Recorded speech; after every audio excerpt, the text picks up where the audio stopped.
Hello mga katagay, magandang gabi. Ngayon ay October 7, Monday at day off na naman kami ni Chris. Napansin ko na maraming dahon ng oregano kaya naisipan kong maglagay ng oregano sa shot glass at lalasahan natin kung anong lasa ng Ginebra na mayroong oregano.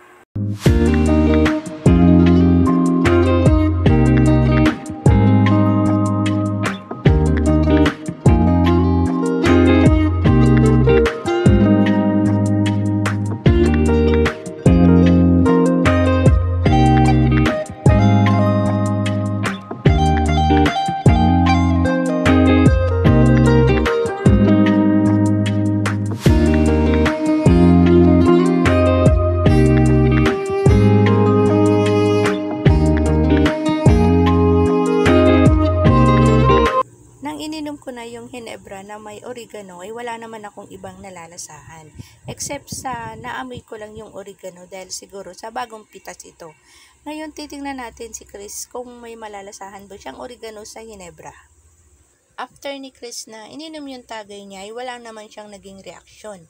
Ibig sabihin walang pagbabago ang lasa ng Ginebra na mayroong oregano. And for tonight's pulutan pala mga katagay, meron lang kaming inihaw na tilapia saka dinuguan. Hindi kami masyadong nag-effort ngayon kasi pareho kaming napagod ni Chris sa mga sunod-sunod na kaganapan.